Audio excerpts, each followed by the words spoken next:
Have you ever felt like you're constantly playing a game you never signed up for? A hidden battle where your emotions are the pawns and your peace is the prize? What if I told you there's a simple, ancient tactic so potent it can disarm any attempt to control you, all within a mere 3 seconds?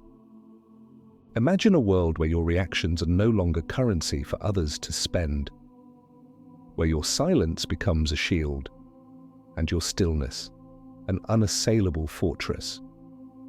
For too long, you've been taught to engage, to explain, to justify. But what if the ultimate power lies not in what you do, but in what you refuse to do? This isn't about being cold or indifferent.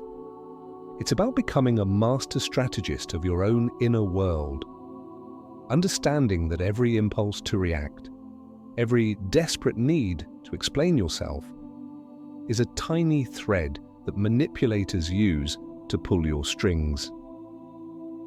But the moment you cut those threads, the game changes. They lose their leverage, and you reclaim your absolute, unyielding power. Today we uncover the secrets of Sun Tzu's timeless wisdom, fused with the profound insights of psychology, to give you the ultimate weapon against emotional hijacking. Get ready to become unpredictable. Get ready to become ungovernable. You've been conditioned. Since childhood, the world has taught you to respond, to be available, to be agreeable, to say yes, even when every fiber of your being screams no. This isn't a virtue when it's born of fear, it's a prison. And as long as you remain predictable, you will be used. You will be drained. You will be forgotten. Think about it. When you are always available, you become a tool, an emotional emergency button for others to press whenever they need validation, attention, point, or simply a distraction. And once their need is met, they put you back on the shelf until the next crisis. You remain trapped in the illusion that by being omnipresent for everyone else, someone will finally be present for you. But it's a lie. Carl Jung spoke of the persona, the mask we wear to be accepted, loved, recognized.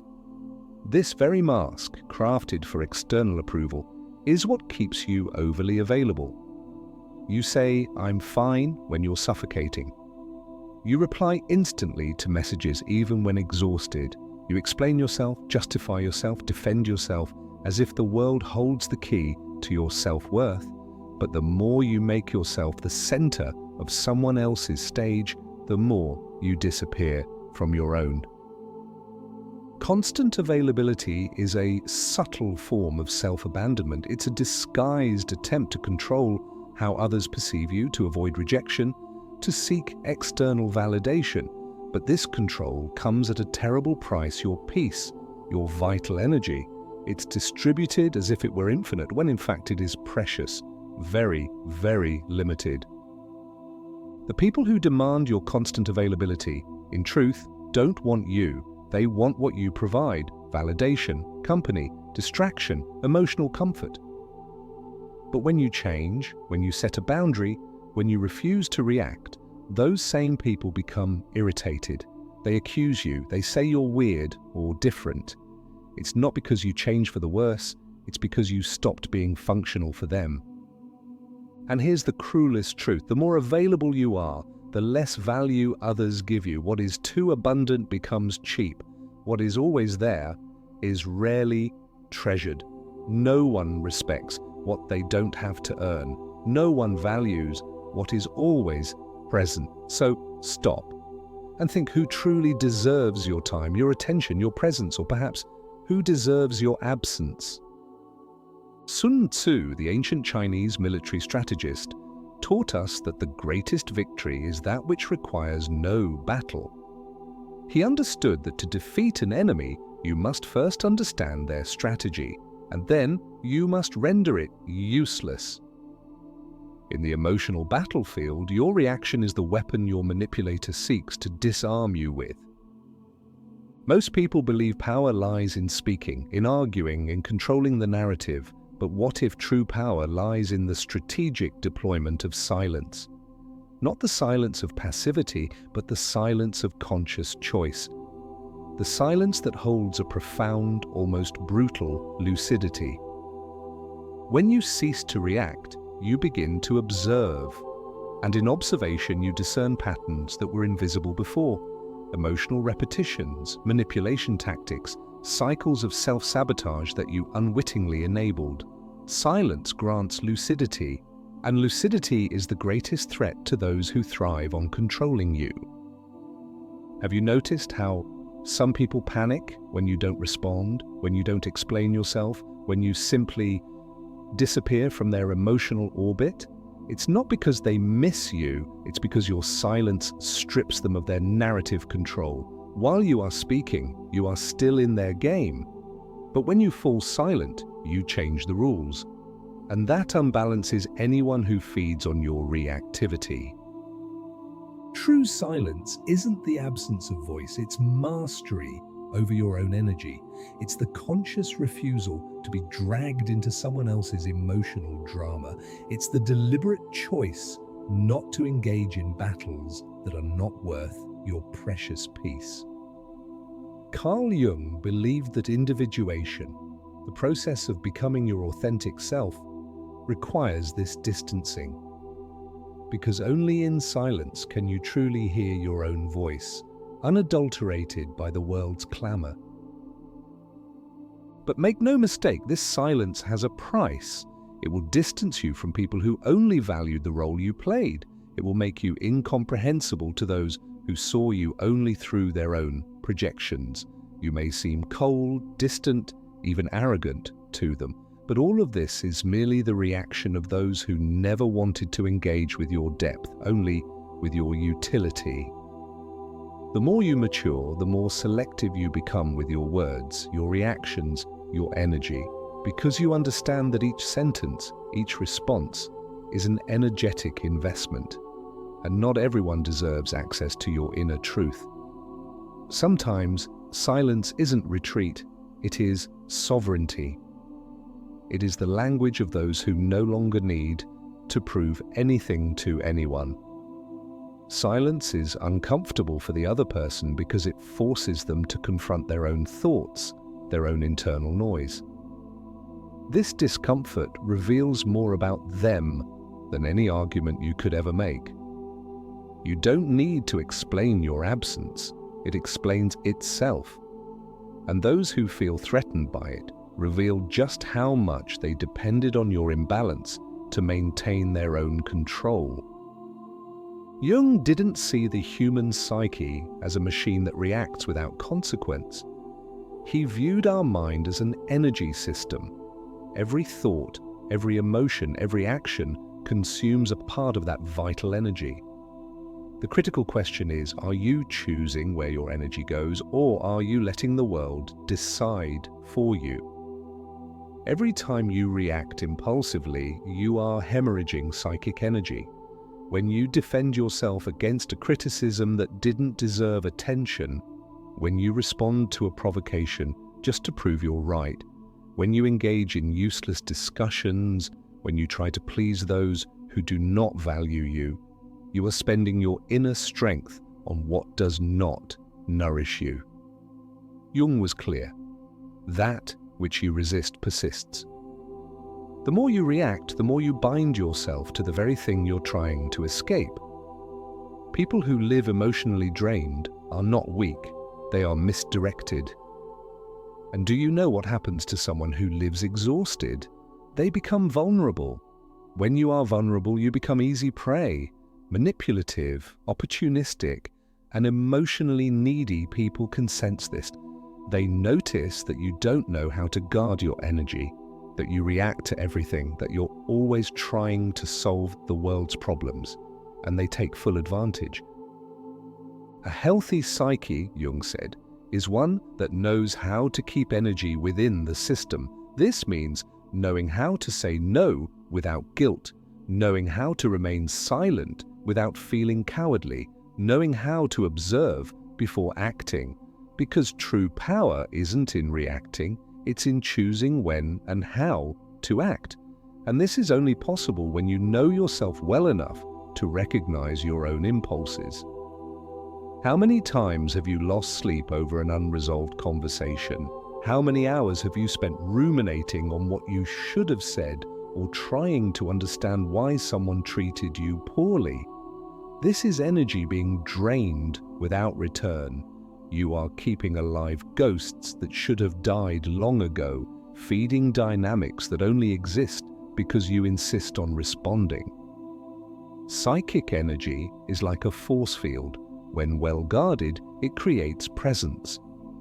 You enter a room and command respect without uttering a single word. But when poorly managed, you become invisible, reactive, fragile. And the world has no mercy for those who give in easily. Therefore, start observing your own triggers. What makes you react automatically? What makes you lose your center? These are the exact points where your energy escapes, and that is where you need to work. Not to become cold or indifferent, but to be selective. To be sovereign over yourself. You think you are in control. You believe your reactions are conscious choices. But the truth is far darker. Most of your emotional responses are programmed. And those who understand this manipulate you with astonishing ease. Opportunistic people don't need to shout, threaten, or force situations. They simply trigger the buttons you've left exposed, and you react. Always.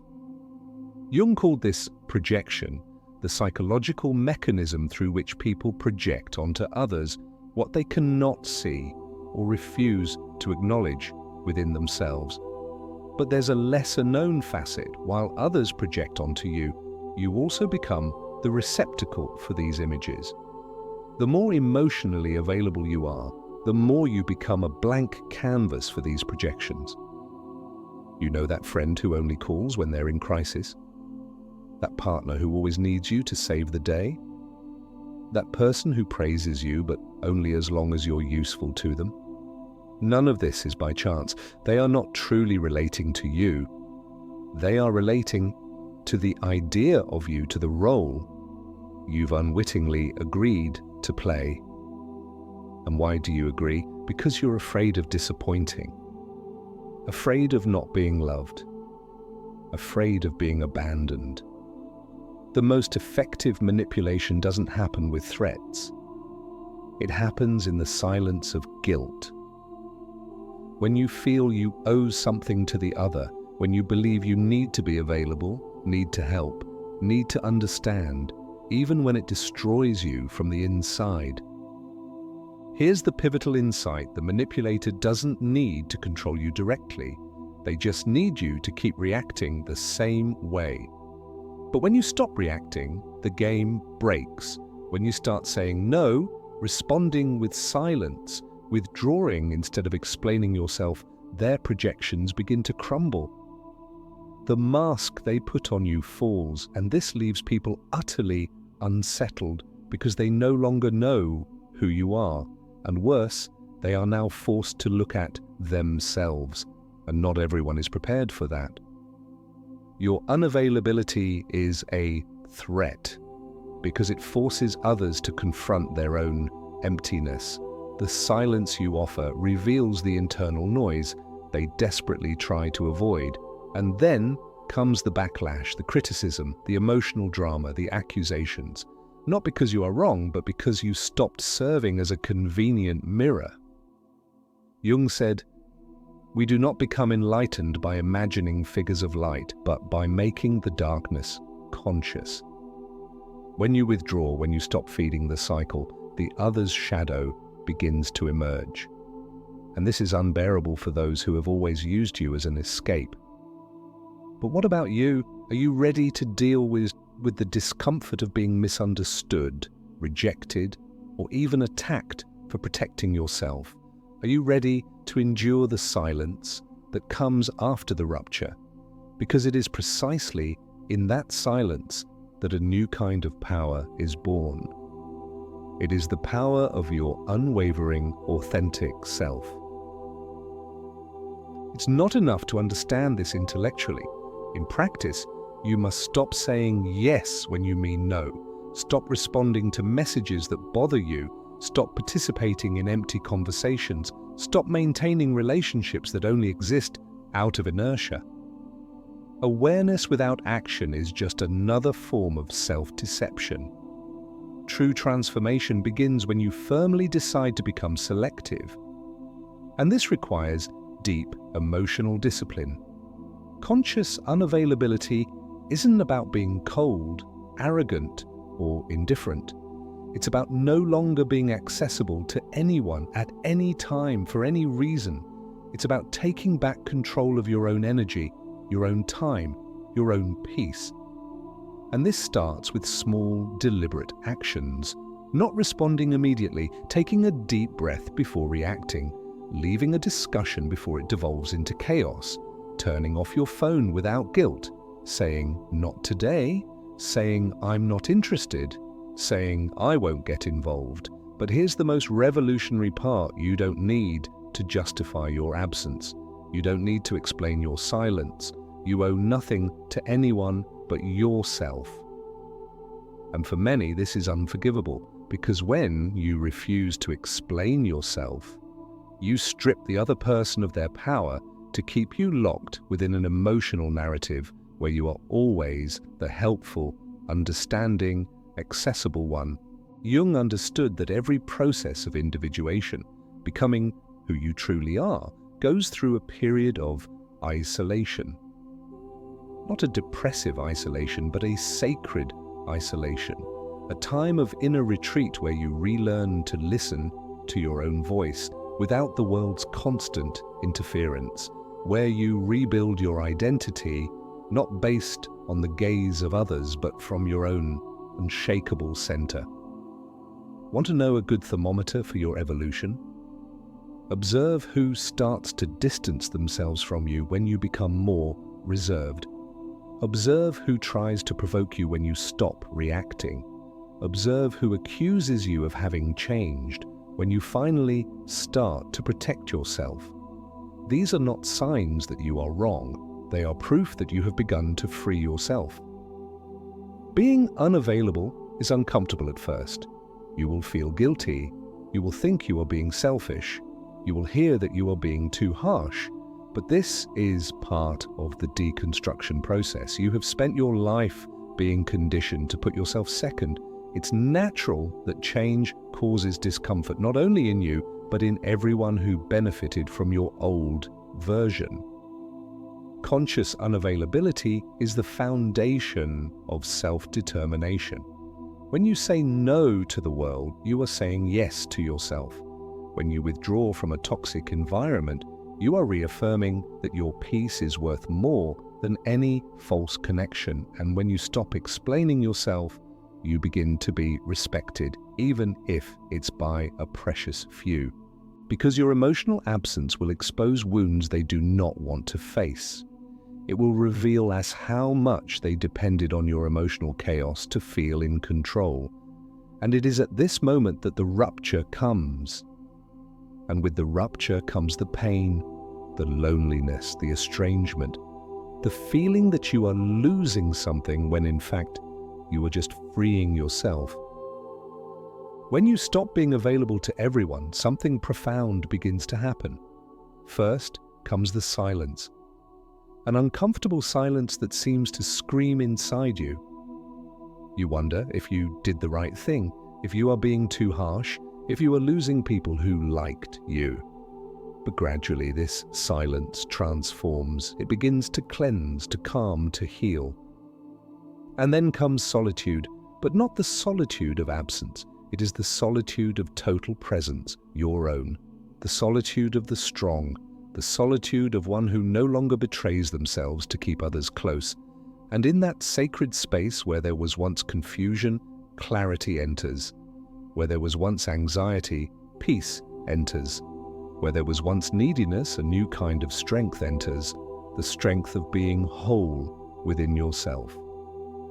Carl Jung said that the process of individuation requires you to distance yourself from the collective, to disidentify from the persona, to walk alone for a while, and that is exactly what you are doing when you decide to become unavailable.